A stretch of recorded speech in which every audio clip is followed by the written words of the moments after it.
masyado na mainit sa labas. Doon ka na lang sa loob ng kwarto mo. Magpahinga para mawala ang pagkalasing mo. Seryoso nitong sabi na paakyat na sila ng staircase. Macy frowned. Are you really a man? Or maybe you're gay? Baka naman bading ka. Hindi kaya ikaw talaga ang totoong kabit na Jake? Gavin suddenly stopped in the middle of the stairs. What? Hindi makapaniwala na itong napatingin sa kanya. What did you just say? She giggled once more. Oh my goodness. Mr. Suarez, so you're gay? Pangasar pa niya sabay tawa ng malakas. Oh my gosh. Calvin Suarez is a gay. Malakas niyang sigaw na agad na umeko sa loob ng tahimik na rest house. Suberyoso na nang tingin sa kanya si Gavin na tila hindi na natutuwa pa. I'm not a gay, madam. He stated firmly. Mrs. Smith, prove it then. Hamon niya at mapang-akit na inilapit ang mukha kay Gavin habang nakayapos ang kanyang mga braso sa laig nito. Be mine if you're not really a gay. Stop being loyal to your cheater boss. He doesn't deserve you. She playfully winked at him. Mas deserve kita, Mr. Suarez. Muntik nang sumilay ang ngiti sa labi ni Gavin, kundi lang nito mabilis na napigilan sa pamamagitan ng pagtikim at imbes na sumagot pa ay pinagpatuloy na lang nito ang pag-akyat sa staircase habang buhat-buhat siya sa mga bisig nito. Pagkapasok nila sa loob ng bedroom ay saka siya ibinaba ni Gavin at mabilis na itong tumalikod para sana lumabas na. Huwag mo akong takasan, you coward! Napahinto itong bigla at salubong ang mga kilay na napalingon sa kanya. I'm not a coward. Then kiss me, if you're not. Inuutusan kita, Mr. Suarez. Ilang sandali pa siya nitong tinitigan.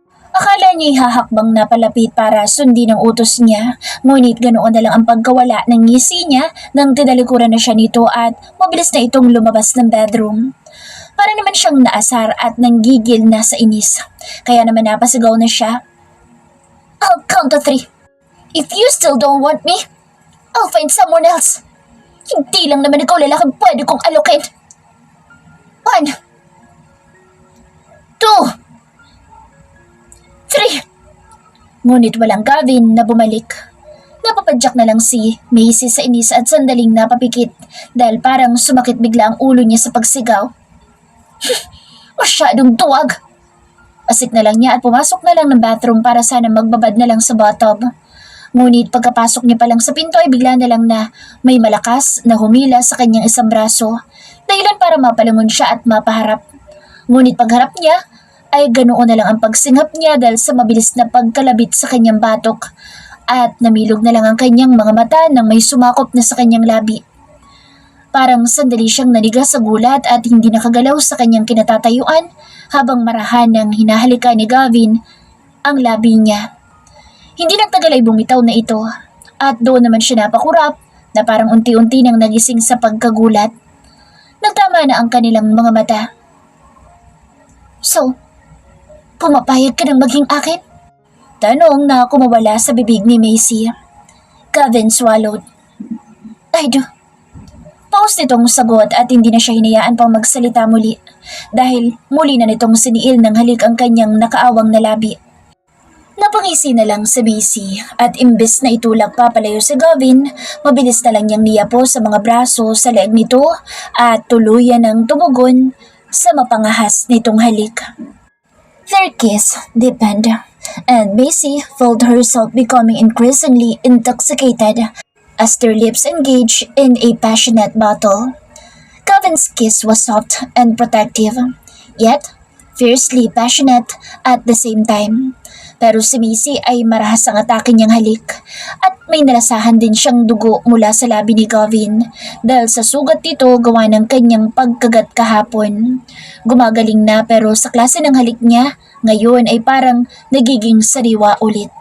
Hanggang sa binuhat na siya ni Gavin at inihiga sa malambot na kama kahit pareho na silang basang-basa. Ngunit pagkahiga sa kama ay saglit siyang bumitaw sa labi ni Gavin at tiningnan niya ito. Agad namang nagtama ang kanilang mga mata. Punong-puno na ng pagnanasa ang napakagandang hazel eyes ni Gavin nang tumingin ito sa kanya. Don't be too gentle to me. Mr. Suarez, just be yourself and do whatever you want on my body. Be my husband tonight. She whispered, running her fingers along his jaw seductively. Napalunok namang bigla si Gavin. Klase ng paglunok na parang gutom na at nakahanda ng lumapa ng masarap na pagkain. Then, let me be your best husband.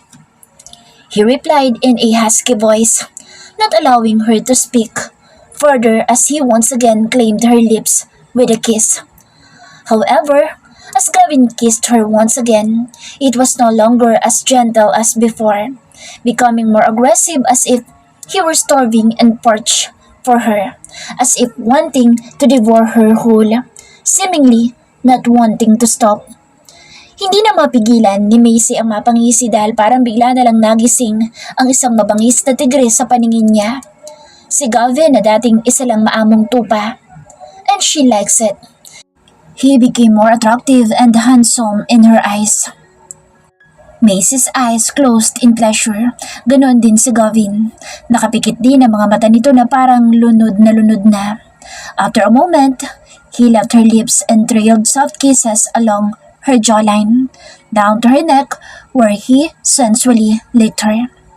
Macy simply held Gavin's head and closed her eyes, completely immersed in the sensation of his soft lips against her skin. Is this really your first time with a woman? Hapong-hapunan tanong ni Macy. Yes. Simpleng sagot lang ni Gavin at mabilis na nitong hinubad ang saplot sa katawan. Pero bakit parang ang galing mo agad kahit first time mo pa lang? She questioned again, furrowing her brows. He chuckled softly. It's because I want to show you that I'm a real man, not gay, madam. Macy gulped at his response. However, her throat tightened as she observed Gavin's muscular body with a chest tattoo. Kitang-kita niya kung gaano kalaki ang pagkalalaki nito. Bigla yatang nag-init ang kanyang pisngi. As Gavin positioned himself above her, he once again captured her lips in a tender kiss. They responded to each other's lips with evident passion. Nang mga sandalingang iyon ay pinagsaluhan nila ang isang mainit na tagpo. Hating gabi na ng maalimpungatan si Macy dahil sa marahan na paghaplos sa kanyang ulo. Hindi siya nagmulat agad at nakiramdam muna. Ramdam niyang tinititigan siya ni Gavin habang haplos-haplos nito ang kanyang buhok at nakaunan siya sa bisig nito. Parang bigla na lang lumakas ang tibok ng puso ni Macy. Bigla na lang siyang kinabahan at nagdadalawang isip na kung imubulat na ba niya ang kanyang mga mata o magpapanggap na lang natulog. Ngunit sa huli ay iminulat na lang niya ang kanyang mga mata. At dahil nakatitig sa kanya si Gavin ay agad na nagtama ang kanilang tingin dahilan para unti-unti itong mapahinto sa paghaplos-haplos sa kanyang buhok. Nagkatitigan na silang dalawa. Walang lumabas na salita. Basta nagkatitigan lang ang kanilang mga mata. Hanggang sa si Macy na lang ang sumuko at mabilis na bumangon habang yakap ang kumot para matakpan ang kanyang hubad na katawan. Nang mapatingin siya sa isa niyang kamay na may sugat ay sakalang niya napansin na may bandage na ito. Nagamot na pala. Namayani pa rin ang katahimikan sa kanilang dalawa. Para nang nahimasamasan si Macy dahil wala na. Tapos na at wala nang epekto ng alak sa kanyang katawan na nagbigay tapang sa kanya kanina. Nakaupo lang siya sa kama at nakatingin naman sa kanya si Gavin mula sa kanyang likuran habang nanatili itong nakahiga. Nagsisisi ka na? Tanong na nito makalipas ang ilang sandaling katahimikan. Lumingon na siya at matapang na sinalubong ng tingin si Gavin. Hindi. But please, let's not talk about this for now. Natahimik naman si Gavin. Iniiwas na ni Macy ang tingin niya at bumaba na ng kama habang dala ang kumot na nakabalot sa kanyang hubad na katawan. What would you like for dinner? He inquired. I'll cook for you. Sandali namang napahinto si Macy sa tangkang pagpasok ng bathroom. Ikaw? Pilyong sagot niya at lumingon saglit pero nanatili namang seryoso expression. Kahit ano'y ayos lang. Agad niyang pagbawi at mabilis nang pumasok ng bathroom. Napangiti na lang si Gavin na may kasama pang iling-iling at bumaba na rin ito ng kama at dinampot na ang pinaghubaran at isinuot bago lumabas ng bedroom. Pumunta na sa kabilang kwarto para doon magbihis. Naligo naman si Macy sa loob ng bathroom at paglabas niya ay wala na si Gavin. Malinis na ang kama at wala na ang mga kalat sa loob ng kwarto. Agad na niyang hinagilap ang kanyang phone at tinawagan ang number ng kanyang manager. Ano yan? Inaantok na bungad ang kanyang manager pagkasagot dito sa kanyang tawag. Freda, may alam ka bang babae na pwedeng bayaran? Ano ka ba naman, Macy? Talagang binulabog ng tulog ko. Alam mo ba kung anong oras na, ha? Her manager complained. Babae? Para saan ba? Inis na nitong tanong. Basta babae, yung maganda at sexy na pwedeng bayaran para mang-akit ng lalaki. What? Parang nawalang bigla ang antok ng kanyang manager. Bakit? May ipapaakit ka? Yes, she answered. Para saan? Sino? Huwag mo na itanong pa. Basta hanapan mo na lang ako. Magkita na lang tayo bukas. Good night. Hindi na niya ito pinasagot pa at binabaan na niya. Matapos magbihis ng simpleng t-shirt at short ay lumabas na siya ng bedroom at bumaba. Pagdating niya ng dining room ay kasalukuyan na naghahain ng pagkain si Gavin. Pero pagkakita nito sa kanya ay mabilis itong lumapit sa isang upuan at ipinagila siya. Napatikim lang si Macy at naupo na lang sa hinilang upuan para sa kanya. They started eating pero si Macy lang ang kumain dahil si Gavin ay nakatitig lang sa kanya habang nakaupo sa kabilang upuan paharap sa kanya.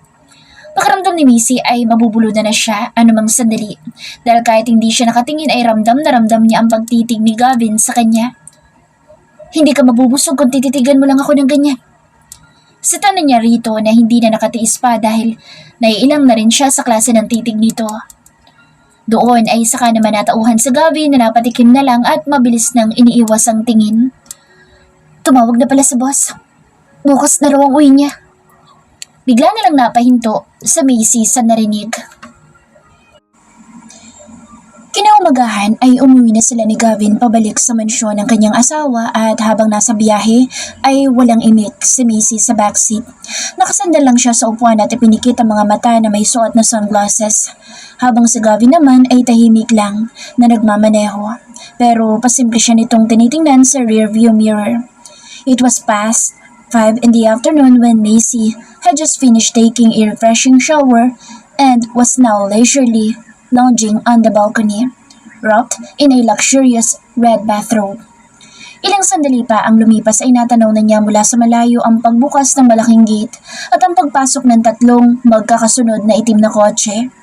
Marahan na inalog-alog ni Macy ang wine sa hawak niyang glass at sumimsim ng konti habang pinapanood ang tuluyan ng pagpasok ng mga kotse sa lupain. Oh, my master's finally here.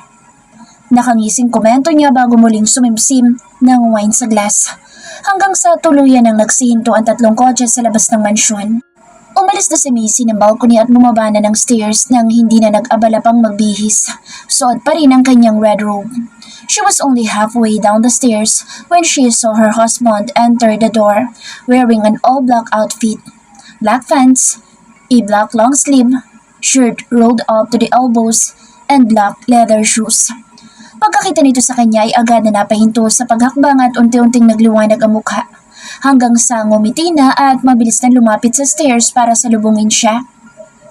Macy, my queen! Masigla nitong pagtawag sa kanya at pagkahinto sa baba ng stairs ay agad na binuksan ng mga braso para sa kanya. Tila ba inaasahan na agad siyang tatakbo papunta dito para salubungin ito ng mahigpit na yakap katulad ng palagi niyang ginagawa tuwing umuwi ito. Ngunit imbis na tumakbo ay marahan lang siyang bumaba hanggang sa narating niya ang huling palapag ng stairs at huminto na sa harap nito. Welcome back, Mr. Chester. Malamig niya lang nasagot dito nang hindi man lang umiti bago ito nilampasan at nagawa pang banggain ang braso nito.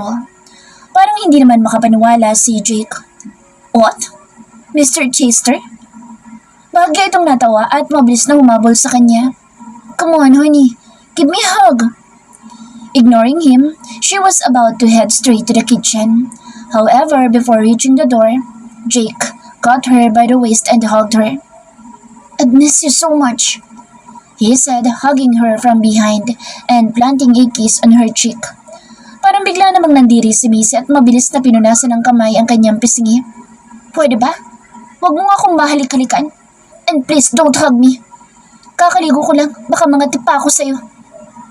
Inis niyang sita at mabilis nang binaklas ang braso ng asawa sa kanyang bewang. Napabitaw naman si Jake at mabilis na pumasok sa harap niya. Hey, what's wrong? At parang nagtatampo na naman ang asawa ko. Malambing nitong tanong at tinawakan ang kanyang pisngi. Ikinulong na sa mga kamay nito at pinakatitigan na siya. Is something wrong, my queen? Didn't you miss me? Taningnan naman niya ito ng seryoso. Umamin ka nga sa akin. May kabit ka ba rito sa Pilipinas? She directly asked. Nangunot na ang noo ni Jake. What? Kabit na naman? Hindi makapaniwala nitong reaksyon at agad na umiling. No, wala. Stop lying, Jake. He chuckled. Come on, honey. Hinaplos-saplos na nito ang kanyang pisngi. Wala akong kabit kahit isa. Kapag sinabing kabit, binabalik-balikan. But I didn't do that to any woman. Parang nagngit-ngit na naman ang loob ni Macy sa galit. Pero tumitikim ka. Napataas na ang boses niya. Parang nabigla naman si Jake pero napapikit na lang saglit at bumuntong hininga lang bago siya sinagot sa mahinahon na boses. Come on, wife. Pagtatalunan na naman ba natin ang mga walang kwentang bagay? How many times do I have to tell you? Walang halaga sa akin ang mga naging babae ko dahil ikaw lang ang reyna ko. At walang-wala sila kumpara sa'yo. Hindi na napigilan ni Macy ang pagak na matawa. Akala ko pa naman nagbago ka na. Pero babaero ka pa rin pala. Jake chuckled once again. Hinaplos-saplos pa nito ang kanyang ulo. It's normal. I'm a man. Besides, ikaw naman ang nasa isip ko kahit ibang katali ko. Pangalan mo pa rin na tinatawag ko. Because you're my wife. My one and only queen. Sa inis ni Macy ay malakas na lang niyang tinabig ang kamay ng asawa sa pag-aplos sa kanyang buhok at nilampasan na ito. Manang, I want Greek salmon salad for dinner on the balcony. She informed the mayordoma who was inside the kitchen before she left and ascended the stairs once again. Pero humabol pa rin si Jake sa kanya at pumantay sa kanyang pag-akyat. My queen, how many times do I have to tell you that you have nothing to be jealous about when it comes to other women? You know, you are the only one I love, and they are nothing compared to you. Para lang silang disposable playthings. Kapag nagamit na ay nagiging basura na. Paliwanag pa rin ito sa kanya at yumapos pang isang braso sa kanyang bewang. Stop explaining, Jake. Sumasakit lang ang tenga ko sa paulit-ulit mong paliwanag. She lazily replied, removing his arm from her waist. Alright, just don't be jealous. Bigla na lang siyang binuhat ni Jake at mabilis pang ninakawan ng halik sa pisngi, sabay ngiti sa kanya. Always remember, you're my queen, no matter what. Isang masamang tingin lang ibinigay niya. Put me down, Jake. Ngunit ginisiyan lang siya nito at binuhat pa rin siyang paakyat at dinala diretso papasok ng master's bedroom, kung saan ang kwarto nilang mag-asawa. Ang mas mabuti pa, samahan mo na lang ako maligo. Ngisi nito at dadali na sana siyang papasok ng bathroom pero mabilis na siyang nagpumiglas. Ayoko! Aligo ka mag-isa mo! Ibaba mo na nga ako! Ang sungit mo naman ngayon, reyna ko. Nangunot na ang noo nito sa kanya pero saglit lang at parang may napagtanto. Oh wait, don't tell me you have your menstruation today. Is that why you are feeling so hot-headed? Ibaba mo ko, Jake! Wala na itong nagawa kundi ibaba na lang siya. Alright, maliligo lang ako saglit at sabay na tayo mag-dinner. Isang halik pa sa pisngi binigay nito sa kanya bago ito pumasok na ng bathroom. Napapikit na lang si Macy at bumuga na lang ng hangin bago pumasok na sa kanyang dressing room at nagbihis ng simpleng yellow halter dress. Nang matapos magbihis ay hindi na niya hinintay pang makalabas ng bathroom ang kanyang asawa at lumabas na siyang muli ng kwarto. Dumiretso na siya sa tahimik na balcony na walang katao-tao at doon na muna tumambay para i-relax ang sarili at mawala na ang inis na nararamdaman sa kanyang asawa.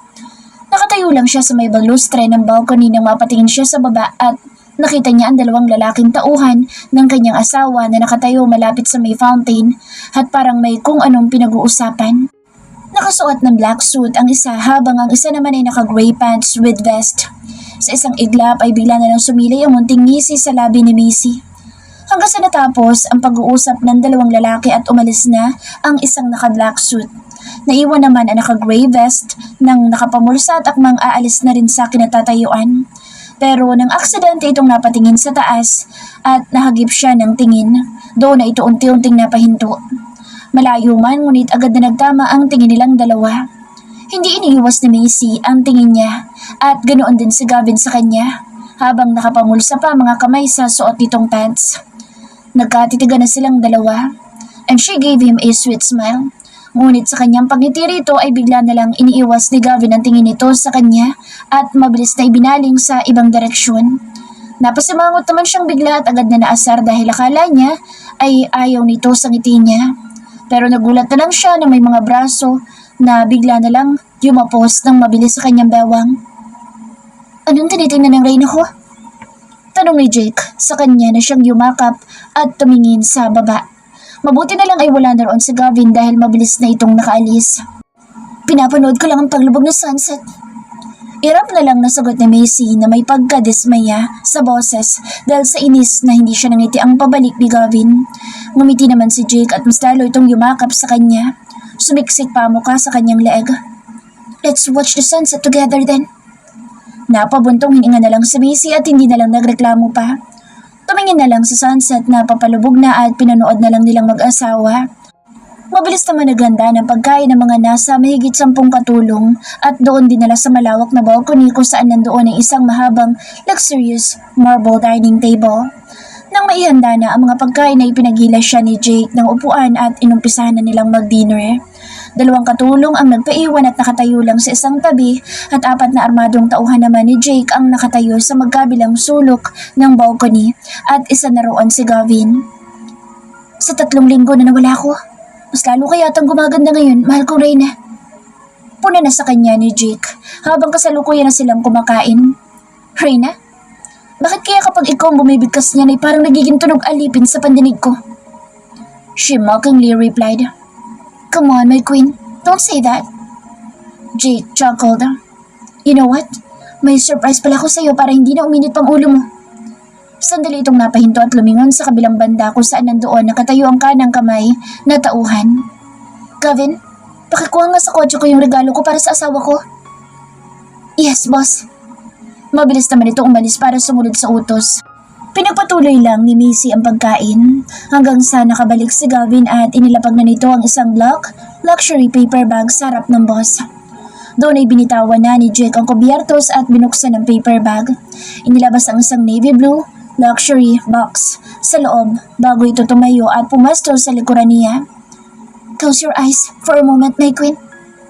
He gently requested.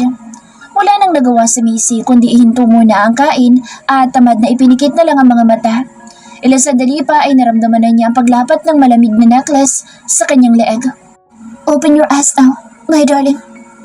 She then opened her eyes ngunit sa kanyang pagmulat ay bigla na lang nagtama ang mga mata nila ni Gavin na nakatayo sa isang tabi at nakatingin pala ito sa kanya.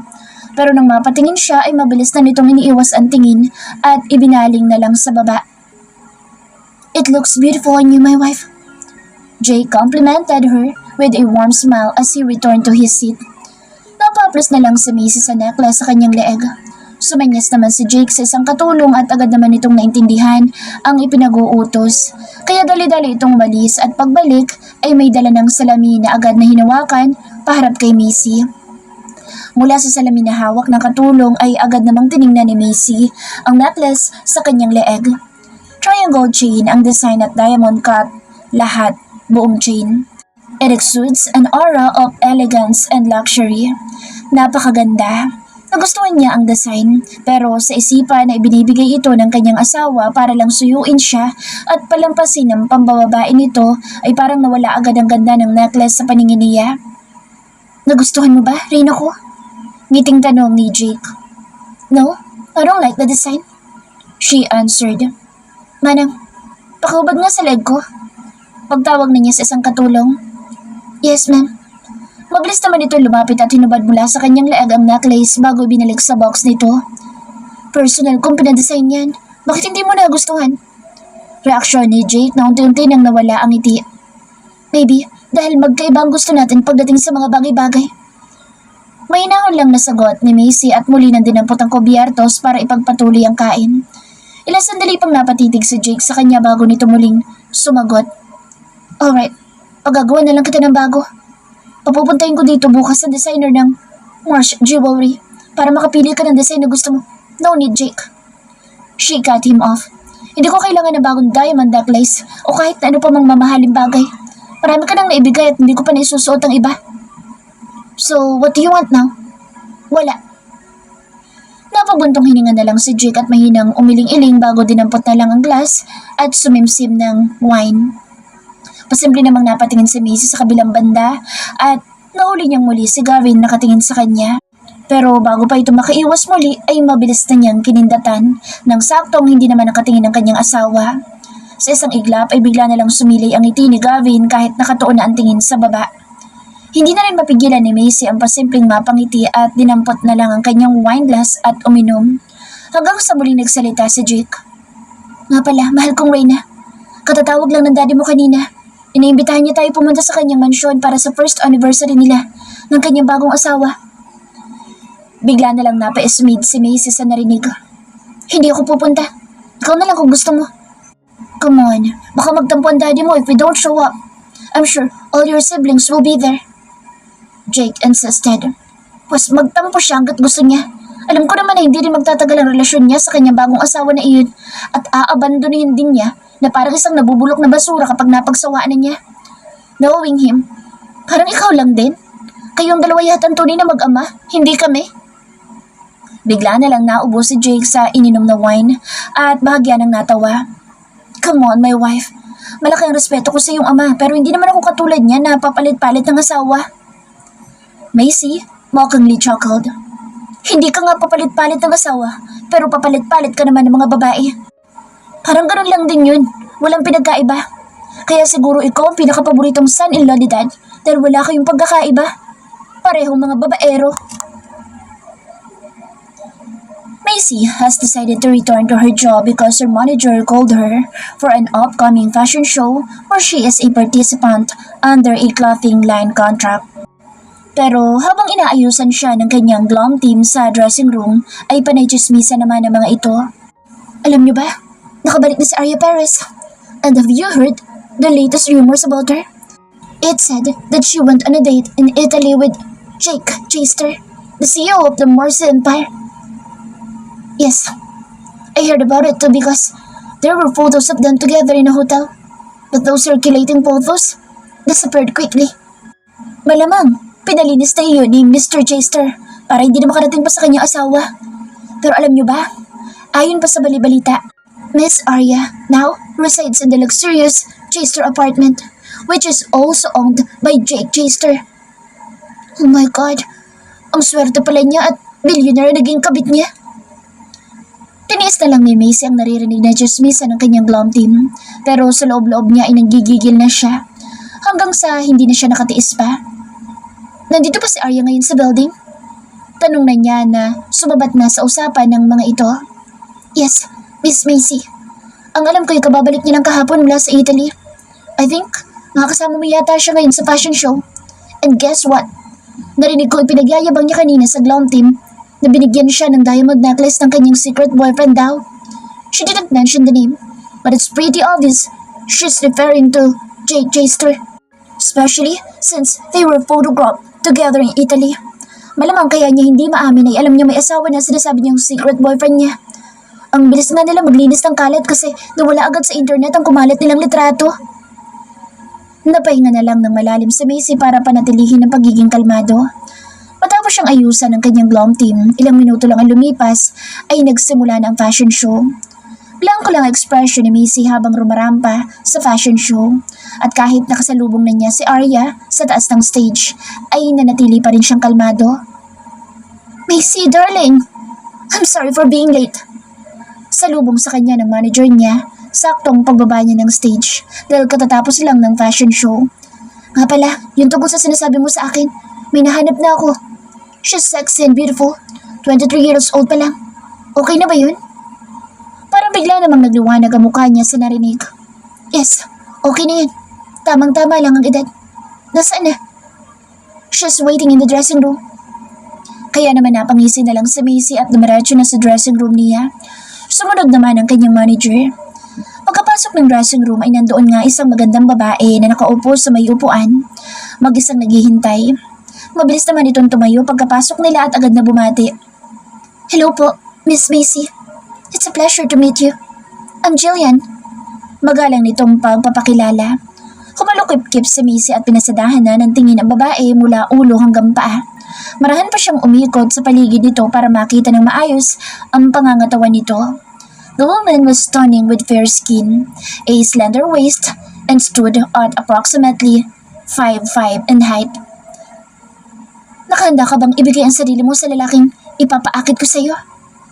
Macy asked, pausing in front of the woman with her arms crossed above her chest. Yes po, Miss Macy. Nakahanda po ako. Basta bayaran niyo lang po ako. The woman replied confidently. No problem. Name your price. 100,000 po. Macy smirk. Alright, ganito na lang. I'll give you 2 million kapag may mangyari sa inyong dalawa ng lalaking aakitin mo. Nagliwanag bigla ang mukha ng babae sa narinig. Yes, ma'am. Gagawin ko po lahat ng makakaya ko. Nasisiguro kong bibigay sa akin kung sino man yung lalaki ipaaakit nyo. Sige, tatawagan na lang kita kung kailan ka magsisimula. Sige po, ma'am. Thank you so much po. Napangisi na lang si Macy pagkalabas ng babae. Maarta na siyang naupo sa upuan. Pero ang kanyang manager ay tumayo na sa harap niya ng nakahalukip-kip at tiningnan na siya nito ng nakataas ang isang kilay. Sabihin mo nga sa akin, Macy. Sino lalaki bang ipaakit mo? Curious na nitong tanong na nakakunot pa ang noo. Never mind. Huwag mo na lang alamin. Hindi mo rin naman kilala kung sino. Napailing-iling na lang ang manager niya. Ikaw ha? Parang naninibago na ako sa iyo ngayon. By the way, lunchtime na. Anong gusto mo? Pizza. Okay, ako nang bibili sa labas. Anything? Wala na. Alright, babalik ako in 30 minutes.